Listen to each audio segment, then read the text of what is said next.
13 years ago, this German U-boat on her way back from the Far East was sunk by a British Mosquito bomber off the Swedish coast. 11 years ago, the wreck was discovered by a diver. But it was not until this summer that she was brought to the surface. A Norwegian, Einar Holding, salvaged her with the aid of a German firm. What if the fate of the world had rested in the hold of a single submarine? In the spring of 1945, as the Third Reich crumbled and history itself hung in the balance, U-234 slipped silently into the North Atlantic, carrying a cargo so deadly and secret it could have rewritten the outcome of World War II. March 25, 1945. U-234 finally leaves Kiel and enters Allied-controlled waters. From now on, Failer and his crew are at the mercy of their enemy. Uranium oxide, rocket components, jet fighter blueprints, and passengers with Japan's last hope for technological supremacy. Men trapped in steel, a mission racing against time, and a question that still haunts historians to this day. What might have happened if she had succeeded? Tonight, we follow the hidden voyage of U-234, a story of ambition, desperation, and a world on the edge of the unimaginable. U-234, Secrets Below. To understand what it meant to serve aboard U-234, you must first understand the submarine itself, and how close it came to never existing at all. U-234 was laid down at the Germania Werft shipyard in Kiel on the 1st of October, 1941. She was built by the legendary engineering firm F. Krupp Germania Werft AG, the same yard that had forged weapons for the Kaiser and now poured its steel into Hitler's undersea fleet. But the war had a way of interrupting even the most vital projects. During construction, Allied bombers struck the Kiel dockyards and U-234 suffered significant bomb damage. Work halted. Months were lost. She was not launched until the 23rd of December 1943, more than 2 years after her keel was first laid. She was a Type XB, the largest class of U-boat the Kriegsmarine ever built. At 89.9 meters long and displacing 2,710 tons fully loaded and submerged, she was a colossus of the deep. 500 miles off Newfoundland, the USS Sutton pulls alongside U-234. Well, it was magnificent. It was a superb machine. It was just superb. Originally designed to carry 66 SMA mines in 30 vertical shafts running through her hull, she was built for destruction. But by September 1944, the Kriegsmarine had other plans. The loss of her sister boat U-233, sunk with all hands by American forces in July 1944, convinced the Admiralty that sending another slow, unwieldy mine layer into the Atlantic was suicide. Of the 8 Type XB submarines ever constructed, 6 had already been destroyed. Only U-234 and U-219 remained. The odds alone told the story. So U-234 was reborn. She returned to the Germania Werft yard and underwent a radical transformation. 12 of her 30 mine shafts were fitted with specially engineered cargo containers, cylindrical tubes the exact diameter of the shafts, held in place by the original mine release mechanisms. Her keel was packed with optical-grade glass and mercury. Her 4 upper-deck torpedo storage compartments were stripped of weapons and filled with cargo containers instead. A newly designed snorkel, a retractable breathing mast, was installed, allowing her diesel engines to run while submerged at shallow depth. When loading was complete, her officers estimated the total haul at 240 tons of cargo, plus enough diesel fuel and provisions for a voyage lasting 6 to 9 months. But the cargo was only half the story. The men aboard were the other half. The crew numbered just over 50. But they were not alone. U-234 carried 12 passengers, and each one was hand-picked for a reason. Luftwaffe General Ulrich Kessler, a monocled, imposing figure, I was being dispatched to take over air liaison duties in Tokyo. K. Nischling, a Naval Fleet judge advocate, carried a darker assignment: to root out the remnants of the Richard Sorge spy ring that had infiltrated the German diplomatic corps in Japan. Dr. Heinz Schlicke, a brilliant specialist in radar, infrared technology, and electronic countermeasures, served as director of the naval test fields in Kiel, a man whose knowledge alone was worth more than a shipload of weapons. August Bringewald, the engineer in charge of Me-262 jet fighter production at Messerschmitt, carried in his head the blueprints of the world's most advanced warplane. After the war, Schlicke would be quietly recruited by the United States through Operation Paperclip, the same program that brought Wernher von Braun to American soil. And then there were the two passengers who drew the most silence. Lieutenant Commander Hideo Tominaga of the Imperial Japanese Navy was a submarine designer and naval architect who had originally traveled to Germany aboard the Japanese submarine Y-29 in 1943, one of the few vessels to successfully complete the perilous round trip between Asia and occupied Europe. Lieutenant Commander Shoji Genzo was an aircraft specialist and former naval attaché.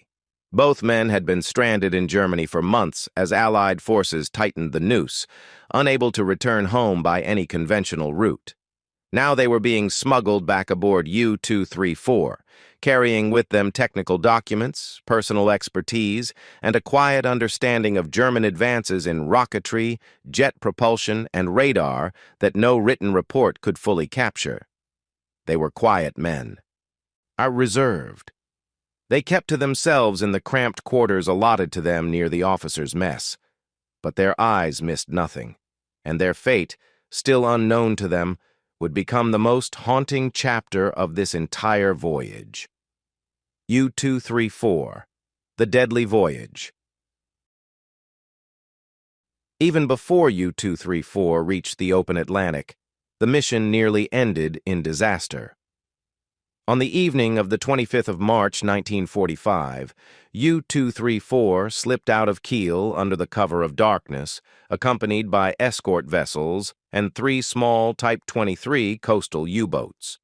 2 days later, she arrived at Horten Naval Base in Norway, a sheltered fjord facility used by the Kriegsmarine for final preparations and sea trials. For the next 8 days, U-234 tested her newly installed snorkel in the frigid Norwegian waters. It was during one of these trial runs that the unthinkable happened. And in the tight confines of the fjord, U-234 collided with a Type 66 U-boat conducting its own snorkel exercises. The impact was jarring. A diving tank and a fuel oil tank were holed. For a moment, the entire mission hung in the balance. Had the damage been worse, had the hull cracked deeper, had the cargo shifted, the voyage would have ended before it began. But the damage was assessed as minor. Both submarines survived.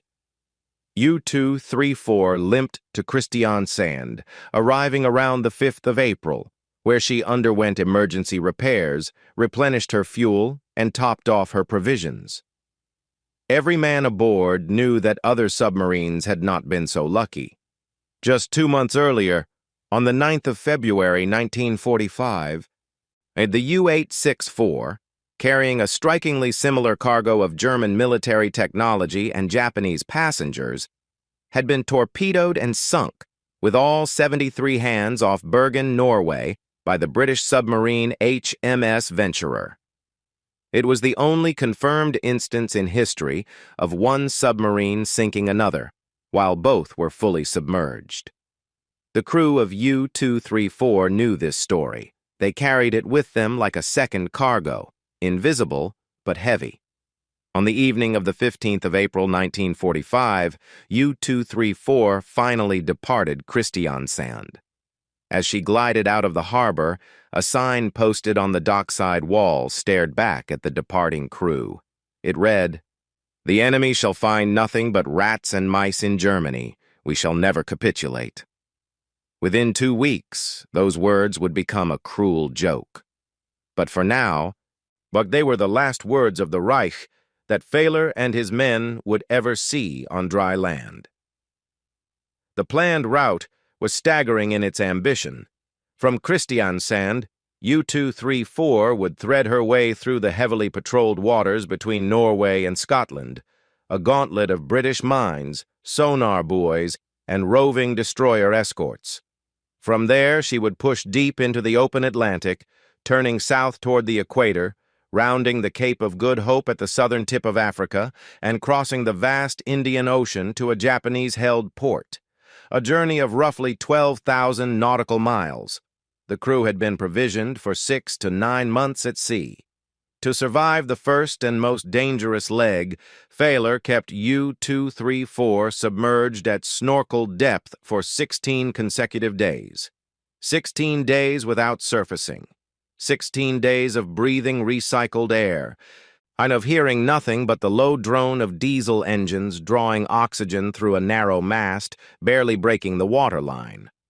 The snorkel restricted their maximum speed to roughly 6 knots, a crawl, and its head valve would slam shut without warning when heavy waves rolled over it, creating a violent vacuum inside the hull that could burst eardrums and leave men doubled over, gasping for breath. Only after passing safely into the mid-Atlantic, and only because a severe storm made surface detection virtually impossible, did Failor finally risk bringing U-234 to the surface. Even then, he allowed only 2 hours of fresh air each night before diving again. U-234 was not defenseless. She was fitted with the FUMO-61 Hohentuil-U radar transmitter, a metric wavelength surface search system mounted on the starboard side of her conning tower, and capable of detecting ships and low-flying aircraft at meaningful range. She also carried the FUMB-26 Tunis radar warning receiver, one of the most advanced passive detection systems available in 1945, designed to intercept the centimetric radar pulses of Allied patrol aircraft and escort vessels. 2 reserve radar sets were stowed aboard as spares, but technology could only do so much. In the end, survival came down to silence, depth, and nerve. In the cargo holds below, 50 lead cubes, each 9 inches long, each stamped with the marking U-235, sat in darkness. The crew had been told the containers were dangerous if opened.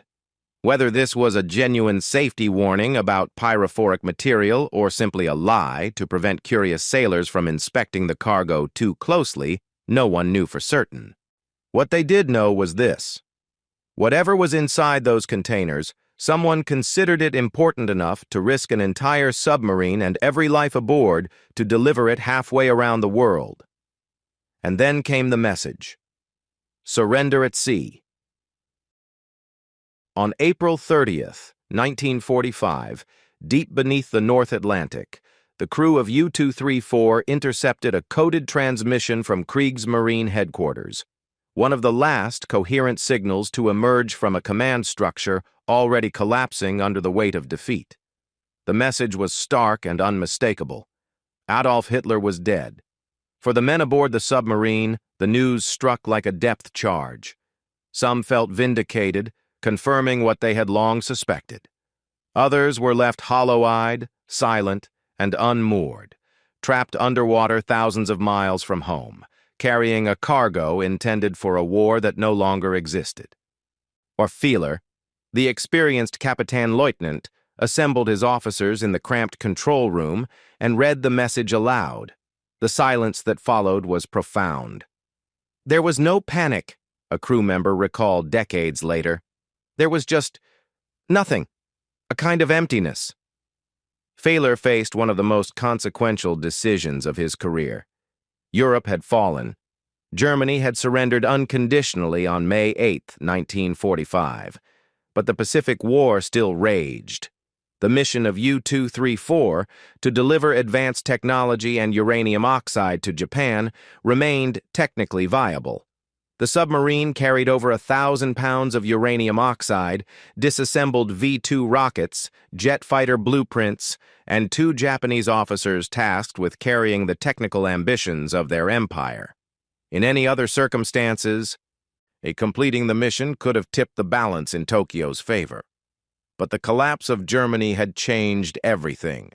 Allied naval forces, no longer constrained by European operations, now roamed freely across the Atlantic. Every U-boat that failed to surrender risked being destroyed. Standing orders from the new German leadership under Grand Admiral Karl Dönitz, a former U-boat commander himself, directed all submarines to surface, hoist black flags, and surrender to the nearest Allied force. Failure had three options: obey the surrender order and risk being captured by British or Canadian forces, continue toward Japan and risk destruction in a hostile Atlantic, or find a third path. He chose the third. U-234 would surrender, but on his own terms, to the Americans. Feeler had observed the conduct of Allied occupation and believed that American captivity offered the greatest chance of survival for his crew. He plotted a course for the nearest U.S. port, Portsmouth, New Hampshire, a journey that would take the crew through enemy-infested waters while carrying some of the most sensitive cargo in the world. Yet the Japanese officers aboard added another layer of tension. They were loyal emissaries of an empire still at war, and their presence complicated surrender negotiations.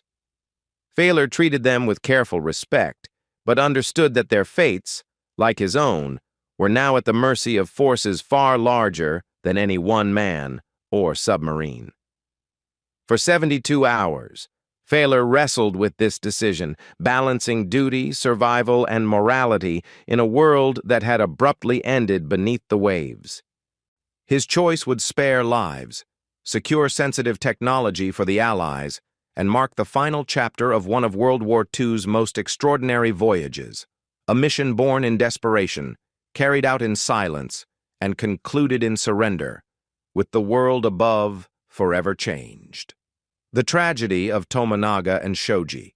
What happened next aboard U-234 was not a military operation. It was a collision between two worlds, two codes of duty, two definitions of honor, playing out inside the narrow steel corridors of a surrendered submarine. When Failure informed his passengers and crew of his decision, the reactions were mixed but manageable. The German officers and scientists, exhausted and pragmatic, largely accepted the logic. General Kessler, the monocled Luftwaffe liaison, said little. Yet the engineers and technicians began quietly preparing for captivity. But Tominaga and Shoji received the news in silence, a silence that carried the weight of centuries. For officers of the Imperial Japanese Navy, surrender was not merely undesirable, it was existentially impossible. The code of Bushido, the warrior's way, held that death was preferable to the shame of capture. Tominaga, the submarine designer who had sailed to Germany in 1943 aboard the Japanese submarine I-29, and Shoji, the aircraft specialist and former naval attaché, had both spent years living among Germans, learning their language, absorbing their technology. But on this point, no cultural bridge could be crossed. They would not be taken alive. According to some accounts, before the voyage had even begun, as the two Japanese officers had given their personal swords to Failure as a sign of trust and goodwill, a deeply significant gesture in Japanese military culture. It was also, as events would prove, a practical decision. Without their blades, the traditional act of seppuku was not available to them. They would have to find another way. When Failure confirmed that the submarine was heading for the American coast, the Japanese officers were initially confined to their quarters after refusing to cooperate with the surrender. But what followed was not resistance. It was resolution.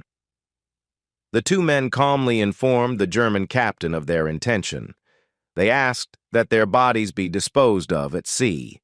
According to one account, they left a brief suicide note written in German, a language they had learned during their years in Europe, and its reported words were simple and devastating. "Please dump our bodies at sea if it's not too much trouble. Thanks." They retired to their bunks, and sometime during the passage, both men ingested massive doses of luminol, a powerful barbiturate sedative commonly used at the time as an anti-epileptic and sleeping aid. It was not a quick death. According to accounts from crew members who witnessed the aftermath, the overdose took approximately 36 agonizing hours to kill them. For a day and a half, the two officers lay in their bunks while the drug slowly shut down their bodies, breathing growing shallow, pulses fading, consciousness drifting beyond reach. The following morning, when guards grew suspicious that the Japanese passengers had not risen, they checked on them. Tominaga and Shoji were dead. Feeler ordered them buried at sea with full military honors. The crew assembled on the deck of the surfaced submarine, German sailors standing at attention in the open Atlantic air, many of them seeing sunlight for the first time in weeks. The bodies of the two Japanese officers were wrapped in weighted canvas. No chaplain was present. No prayers were read in Japanese. But the silence held its own kind of reverence. The two men were committed to the Atlantic. The ocean closed over them without a ripple. It was a moment that haunted the surviving crew for decades. These were not enemies. They were passengers, guests, men who had shared meals, shared confined spaces, shared the grinding anxiety of a submarine voyage through hostile waters. And now they were gone.